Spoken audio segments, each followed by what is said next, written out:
मैं आज आपको बताऊंगा IPS means integrated power supply. तो आईपीएस देखिए क्या होता है कि हम जब मान लिया कि हम रेलवे में कोई इक्विपमेंट यूज कर रहे हैं सिग्नलिंग में या टेलीकॉम में या किसी भी फील्ड में, मैं सिग्नलिंग का बता रहा हूँ आपको। तो आईपीएस में क्या होता है सिग्नलिंग में कि जैसे मान लीजिए कोई इक्विपमेंट है तो उसको स्टार्ट करना है, तो उसके लिए हमें पावर चाहिए। पावर मतलब उसको हम पावर सप्लाई भी बोल सकते हैं। तो पावर सप्लाई हर चीज़ के लिए चाहिए। जैसे मान लीजिए कि हम लोग घर में लाइट जलाते हैं, पंखा जलाते हैं, कूलर जलाते हैं, एसी जलाते हैं या फिर मोबाइल चलाते हैं कहीं भी, तो पावर सप्लाई कुछ डायरेक्ट एसी करंट से चलता है, कुछ डीसी से चलता है, लेकिन उनको पावर चाहिए, कुछ सौर प्लेट से चलता है। तो ये सेम टू सेम हम यहाँ पे भी अप्लाई करते हैं। तो जो रेलवे सिग्नलिंग में है, हमारा जितना इक्विपमेंट है वो बहुत इंपॉर्टेंट है, बहुत वाइटल है, क्योंकि अगर एक इक्विपमेंट बंद हो जाएगा तो पूरा ट्रेन रुक जाएगा चलना। तो हम इक्विपमेंट को जैसे पूरा पावर सप्लाई देते हैं, तो उसको स्टार्ट रखने के लिए हम 3 तरह के पावर सप्लाई यूज करते हैं। पहला तो है कि जो हम 25 केवी का जो आता है मेन, वो वहाँ से आता है सप्लाई, उसको हम ट्रांसफार्मर के थ्रू हम अपने लाते हैं सिस्टम में 230 वोल्ट एसी, और उसको हम एक आईपीएस इक्विपमेंट होता है उसके थ्रू हम सारा सब जगह सप्लाई करते हैं। और उसमें चार्जर भी लगा रहता है, सब कुछ ऑटोमेटिक, उसमें सब कुछ फिट होता है उसके अंदर। मतलब सब देखेंगे एक एक मॉड्यूल होता है उसमें, सब चीज़, ये अपना इन्वर्टर भी होता है उसमें, सारा चीज़ होता है। और फिर हम तो हो गया एसी, और उसके बाद हम जैसे मान लिया कि सपोज दैट एसी जैसे चला गया लाइट कोई कारणवश, तो हमारा जो जितना सिस्टम है वो बंद नहीं होना चाहिए। तो उसके लिए हम बैटरी, मतलब बैटरी रूम होता है वहाँ पे, उसमें हम 55 बैटरी 2-2 वोल्ट का 110 वोल्ट अरेंजमेंट करते हैं। तो दूसरा सोर्स हो गया, हम बैटरी रखते हैं। और तीसरा हो गया, अगर बैटरी भी मान लिया कि ज़्यादा देर तक लाइट कट रहा है तो उसका एक बैकअप होगा, तो वही ख़त्म हो जाएगा, तो हम जनरेटर के थ्रू फिर हम सारा सिस्टम को करते हैं। तो हमारे पास जो पावर सप्लाई का सोर्स है रेलवे सिग्नलिंग में कोई भी इक्विपमेंट के लिए, हम 3 तरह के करते हैं। पहला तो एसी, बैटरी और जनरेटर, 3 तरह के अरेंजमेंट होगा। कहीं भी आप जाएंगे तो ये मतलब कंपलसरी है। तो उसमें क्या क्या होता है, जैसे कैसे होता है कि पावर सप्लाई में क्या होता है कि सबसे पहले तो हम कैलकुलेट कर लेंगे कितने इक्विपमेंट हैं, क्या है, कौन कौन सा इक्विपमेंट, कैसे जो हमारा जितने सर्किट होते हैं, इंटरफेस सर्किट, सब में दिया रहता है कि कैसे कौन कैसे जाएगा, किसमें कितना जाना है वोल्टेज, कितना करंट जाना है, कौन सा फीड से जाएगा, सारा अरेंजमेंट होता है। बट पावर सप्लाई रूम जैसे हम जाएंगे, जब आप इक्विपमेंट रूम में, तो रिले रूम में जाएंगे तो वहाँ पे एक IPS power room, power supply room होता है, एक बैटरी रूम होता है, एक जनरेटर रूम होता है, वो सेपरेट होता है। वो सारा मतलब उसको बैकअप के लिए होता है, क्योंकि बिना पावर के नहीं होगा। आप कितना भी अरेंजमेंट कर दो, अगर पावर नहीं रहेगा तो वो इक्विपमेंट काम नहीं करेगा।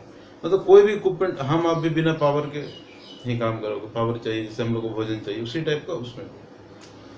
देखिए, जो इंटीग्रेटेड पावर सप्लाई है आईपीएस, इसमें जैसे कुछ कुछ कंपनियां, स्टेटकॉन है, अमर राजा है और एचवीएल करके है, ऐसे बहुत सारे कंपनी हैं जो पावर सप्लाई इक्विपमेंट बनाती हैं, आईपीएस सिस्टम बनाती हैं।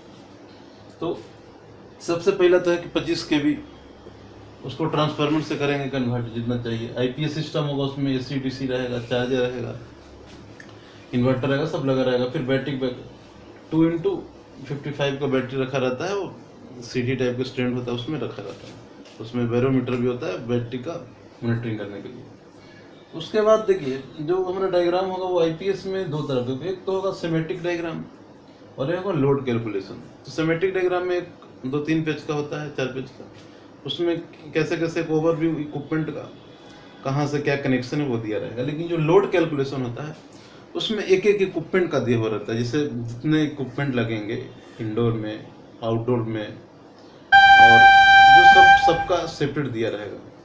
तो जब आप पावर सप्लाई जैसे बनाएंगे डायग्राम, जो लोड कैलकुलेशन, तो जैसे लोड कैलकुलेशन में क्या है, जैसे एग्जांपल, जैसे मान लीजिए सिग्नल है, तो हमारा सिग्नल है जो 110 वोल्ट एसी पे काम करता है आईआर रेलवे में यहाँ का, तो उसके लिए हमें एसी सप्लाई चाहिए। फिर हम आते हैं पॉइंट मशीन का, तो पॉइंट मशीन में 110 वोल्ट डीसी चाहिए, और उसका डिटेक्शन के लिए 24 वोल्ट डीसी चाहिए, वो वहाँ पे लगा रहता है फील्ड में ही। तो उसके लिए अरेंजमेंट, फिर एक्सेल काउंटर है तो उसके लिए 24 वोल्ट चाहिए, और बहुत सारे इक्विपमेंट हैं, क्रैंक हैंडल है, एलसी गेट पे जो वर्क होता है वो भी 110 वोल्ट ऐसे चाहिए, और कुछ डीसी इक्विपमेंट्स होते हैं यूज करते हैं उसमें भी चाहिए, ईआई जो हमारा इक्विपमेंट है उसको भी, रिले होता है रिले में भी चाहिए वोल्टेज, मतलब पावर सप्लाई चाहिए। तो सबके लिए हम, आप एक डिटेल में जाओगे तो सबका मतलब इंटरफेस सर्किट में जाएंगे तो उसमें दिया हुआ रहता है कि कैसे कितना पावर सप्लाई चाहिए, कितना पॉजिटिव चाहिए, कितना नेगेटिव चाहिए, और कैसा फ्यूज के थ्रू कैसे आता है, तो वो होता है। तो पावर सप्लाई में फिर है कि अपना, जैसे एक हम मोटा मोटी की, जैसे मान लिया कि सिग्नल है, तो सिग्नल का हम पावर सप्लाई कैलकुलेशन करते हैं, तो उसका एक जो लोड कैलकुलेशन होता है उसमें एक चीज़ होती है, जैसे मान लिया कि सबसे पहले सीरियल नंबर होगा, तो मान लिया कि सिग्नल है तो पहला तो सीरियल नंबर हो गया, मान लिया कि एक सीरियल नंबर,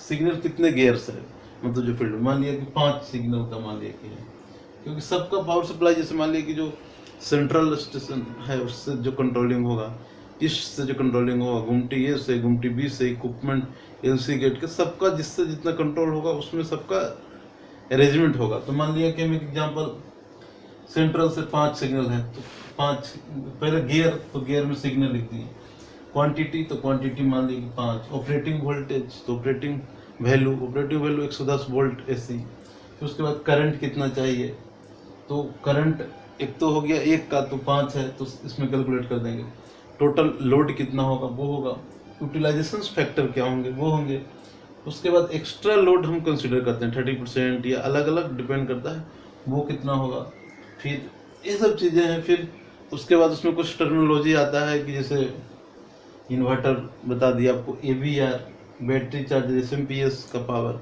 और KVA, ये सब चीज़ें सब पावर सप्लाई से रिलेटेड है।